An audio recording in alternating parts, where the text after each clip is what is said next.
When the soldiers of the British Tier 1 SAS unit stared at their television screens in Iraq in 2005, they could not believe their eyes. The footage on local news channels showed two of their comrades, badly battered, tied to a chair, their faces exposed for all the world to see. Allegedly, the two elite warriors had murdered a policeman and were now to be brought before an Iraqi court, with the worst probably yet to come. For the men of the SAS, it was clear. No matter what happened in the coming hours, they would not leave their brothers to the mercy of the enemy under any circumstances. A plan to free the hostages was hatched.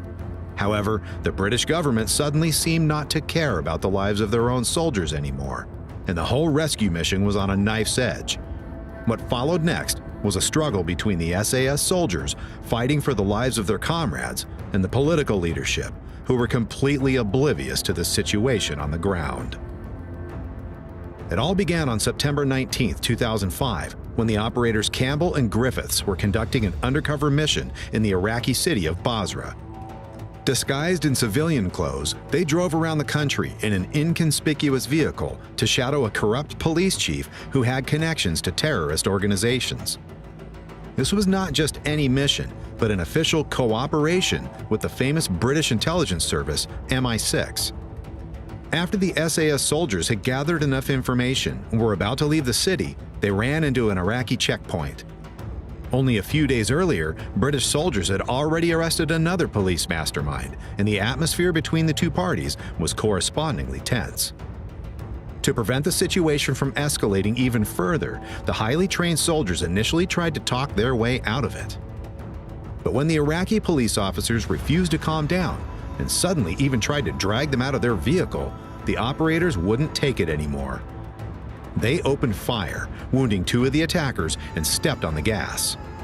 A wild chase through half the city ensued until the soldiers realized that they could never get away in their poorly motorized undercover car.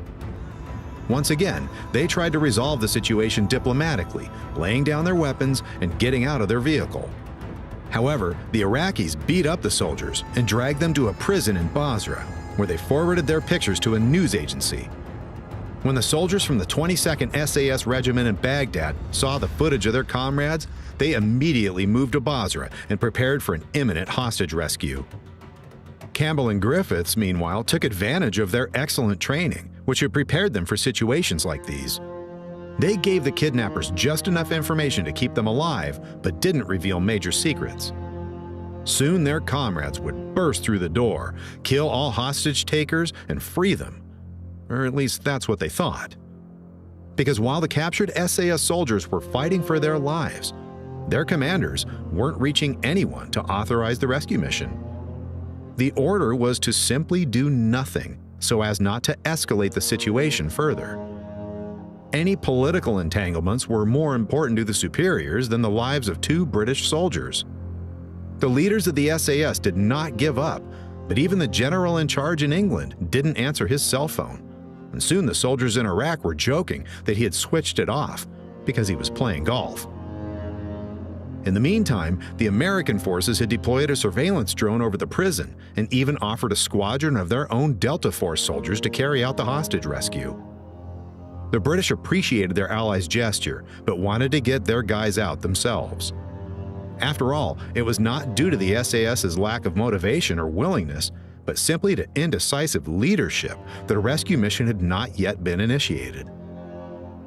The then Colonel John Lorimer, commander of the 12th Mechanized Brigade and former paratrooper, finally took the initiative despite the lack of command and sent his men to the prison. The tanks made their way through the narrow streets of Basra and set up a security perimeter around the complex, but initially had no permission to storm the buildings. After Campbell and Griffiths were portrayed on television as enemy spies, thousands of people gathered around the police station and tried to break through the British perimeter. Molotov cocktails hailed down on the tanks and their crews, who were completely at a loss without clear orders. Occasionally, there were even exchanges of fire. As a last attempt to resolve the matter diplomatically, the British sent two officers to the prison, but they were immediately captured as well. The situation continued to escalate, and the SAS soldiers had to watch from a distance as the window for a hostage rescue closed more and more. a stroke of luck would still give them a chance, and one chance was all the highly trained men needed to save their comrades. In fact, the chaos outside the prison gates had become too hot even for the hostage takers, and so the corrupt policemen decided to hand Campbell and Griffiths over to Iraqi militia. Aware that drones were overhead, they put dishdashes on the elite soldiers, long Arab shirts that made them indistinguishable from civilians from the air. The lone British Sea King helicopter circling over the prison and relaying the situation on the ground to headquarters could have easily missed the hostage handover. But something made the crew take a closer look at the small cluster of people at the edge of the prison. When it became clear that the prisoners were just being loaded into a vehicle, the SAS was back on the scene. While the helicopter relayed every movement of the hostages and their captors, the Special Forces tailored their plan to free them. The militia placed Campbell and Griffiths in a nearby hideout, and for the British soldiers, the time to attack had finally come.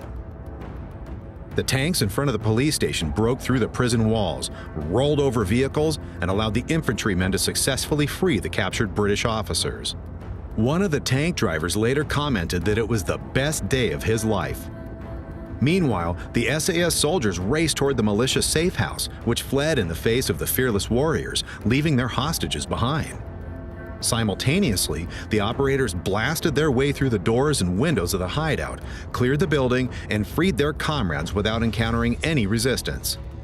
The relief and joy on both sides was enormous, but from a political perspective, the incident was far from over.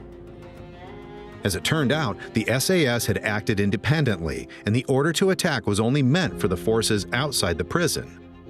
The elite warriors had simply not seen fit to gamble with the lives of their comrades any longer and had made the decision to attack on their own.